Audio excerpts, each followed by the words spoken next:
Hi friends, எல்லோரும் நல்லா இருக்கீங்களா? இன்றைக்கி நமக்கு காலையில் நம்ம வீட்டில் என்ன ரெசிபீஸ்னு பார்த்துக்கலாம். அதுக்காக நான் சாப்பாடு ஒரு பக்கம் வச்சுருக்கு. ஒரு டம்ளர் அளவுக்கு பாசி பருப்பு வேக வச்சுருக்கு. நம்ம பாயசம் செய்யும் இல்லைங்க, அந்த பாசி பருப்பு 100 கிராம் இருக்கும். அது நல்லா வாஷ் பண்ணி இந்த சின்ன குக்கரில் போட்டு பருப்புக்கு மேலே கொஞ்சம் தண்ணி வர்ற மாதிரி வச்சுட்டு ஒரு 3 விசில் விட்டோன்னா பருப்பு வெந்து கிடைக்கும். இப்போ பருப்பும் சாப்பாடும் வெந்தாச்சு. இந்த டைமில் நம்ம தாளிப்புக்கு ரெடி பண்ணிக்கலாம். 2 வடைச்சட்டி வச்சுருக்கு. ஃபஸ்ட்டு வடைச்சட்டியில் நான் குழம்புக்கு தாளிக்கிறேங்க.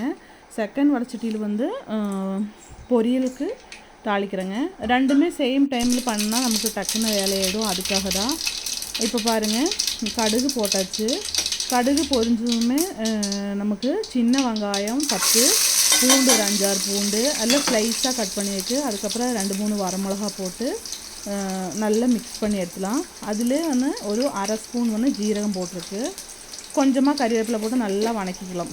இது நான் குழம்புக்கு இன்றைக்கி என்ன குழம்பு வைக்கிறேன்னா, புடலங்காய் இருக்குல்லங்க, அது கூட்டு மாதிரி செய்கிறேங்க. அதில் நான் இப்போது உளுந்து வடகம் போட்டிருக்கு. உங்கள்கிட்ட இருந்தால் போடுங்க, நல்லா வாசனையாக இருக்கும். இல்லாட்டி ஸ்கிப் பண்ணிக்கோங்க. ஒரு 4-5 உளுந்து வடகம் போட்டிருக்கு. இப்போ நல்லா கலர் சேஞ்ச் ஆகிற அளவுக்கு நல்லா வணக்கிக்கலாம். புடலங்காயும் பீக்கங்காயும் தான் இன்றைக்கி செய்கிறேங்க. இப்போ பொரியலுக்காக கடுகு பொரிஞ்சுன்னு சின்ன வெங்காயம் வரமிளகா ஸ்லைஸாக கட் பண்ணது ஒரு 10, 2 வரமிளகா நல்லா வடைச்சட்டியில் போட்டு 2வது வடைச்சட்டியில் போட்டிருக்கு. இப்போ 2 குழம்புக்கும் பொரியலுக்கும் நம்ம கறிவேப்பிலை சேர்த்திக்கலாம். கறிவேப்பிலை கொஞ்சம் தாராளமாக போட்டுக்கோங்க, நல்லாயிருக்கும். நல்லா மிக்ஸ் பண்ணி விட்டுக்கலாம். நான் புடலங்காய் ஒரு 1.5 புடலங்காய், ஒரு 1.5 காய் அளவுக்கு புடலங்காய் கட் பண்ணி வச்சுருக்கு. பீக்கங்காய் 2 எடுத்துகிட்டு பொடியாக கட் பண்ணி வச்சுருக்கு. நல்லா கழுகி வாஷ் பண்ணி சின்ன சின்னதாக கட் பண்ணி வச்சுருக்கு. இப்போ குழம்புல ஒரு தக்காளி பொடியாக கட் பண்ணிவிட்டு அதில் புடலங்காய் போட்டிருக்கு. இந்த மாதிரி குட்டி குட்டியாக கட் பண்ணியிருக்கு. பொரியலுக்கு பீக்கங்காய் போட்டிருக்கு. இந்த பிளாக் கலர் வடச்சட்டியில் தான் பொரியல் செய்கிறேங்க. இப்போ நம்ம நல்லா வணக்கி விட்டுக்கலாம். பொரியலுக்கு நான் மசாலா ஒரு 1/4 ஸ்பூன் மஞ்சத்தூளும் 1/4 ஸ்பூன் மிளகாத்தூள், தனி மிளகாத்தூள். அதுக்கப்புறம் இந்த பீக்கங்காய் ஒரு 1/2 கிலோ அளவுக்கு இருக்கும்.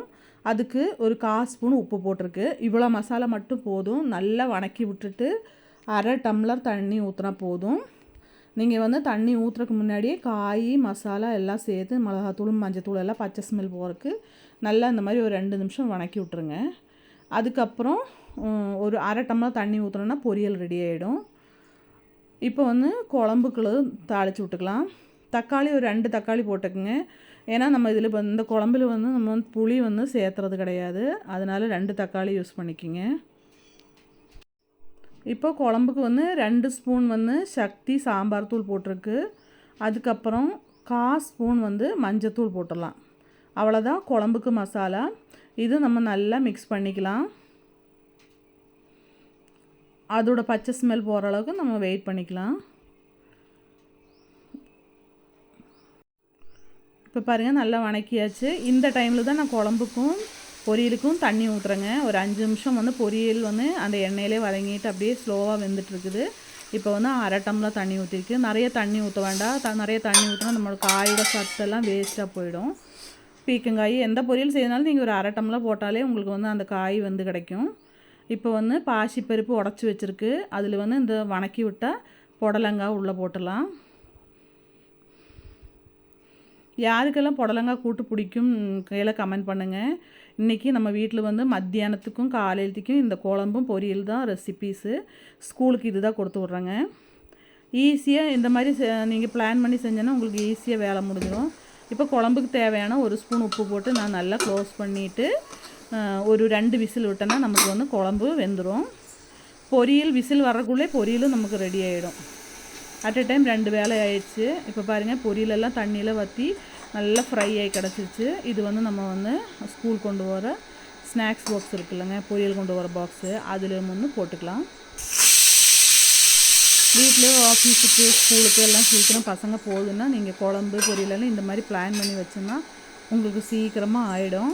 இப்போ பாருங்கள், பொரியல் நான் இந்த மாதிரி ஒரு சின்ன கப்பில் போட்டிருக்கு. இனி இதை என்ன பண்ணுவேன்னா நல்லா ஆறின பிறகு தான் நான் க்ளோஸ் பண்ணுவேன். சூடாக க்ளோஸ் பண்ண மாட்டேன். இல்லைன்னா என்ன ஆகுனா மத்தியானம் நம்ம எடுத்து பார்க்கும்போது அதெல்லாம் கெட்டு போயின மாதிரி ஒரு மாதிரி இருக்கும், வெயில் அதிகமாக அடிக்குது இல்லை. அதனால் இப்போ குழம்பு விசில் 3 விசில் போயிடுச்சு. அதுக்கப்புறம் வந்து ஒரு அரை ஸ்பூன் வந்து பெருங்காயத்தூள் போட்டு ஒரு கொதி விட்ட பிறகு குழம்பும் ரெடி ஆயிடுச்சு. இது வந்து நான் வந்து ஒரு சின்ன பாத்திரத்தில் வந்து கொஞ்சம் எடுத்துகிட்டு அதுவும் ஆற வச்ச பிறகு ஒரு பாக்ஸில் ஆக்கி போட்டுருவோம். இப்போ மல்லித்தலை போட்டால் நம்ம குழம்பு ரெடி ஆயிடுச்சு. நீங்கள் இந்த மாதிரி ட்ரை பண்ணி பார்த்துட்டு எப்படி இருக்குன்னு கீழே கமெண்ட் பண்ணுங்கள். ரொம்ப டேஸ்டியாக இருக்கும், ரொம்ப ஹெல்த்தியாக இருக்கும். என்னோடய வீடியோ பிடிச்சா கண்டிப்பாக லைக் பண்ணுங்கள், சப்ஸ்கிரைப் பண்ணுங்கள், ஷேர் பண்ணுங்கள். அடுத்த வீடியோ பார்க்குற வரைக்கும் எல்லாத்துக்கும் பாய். இப்போ பாருங்கள், நான் அந்த குழம்பு இருக்குது பாருங்கள், எடுத்து காட்டுறேங்க. இது வந்து இனி கொஞ்சம் சூடெல்லாம் ஆறின பிறகு, இப்போ கொதிக்க இருக்குது. இது வந்து நல்லா ஆறின பிறகு நான் வந்து ஸ்கூலுக்கு லஞ்சில் வச்சு விட்டுருவேன். தேங்க்யூ.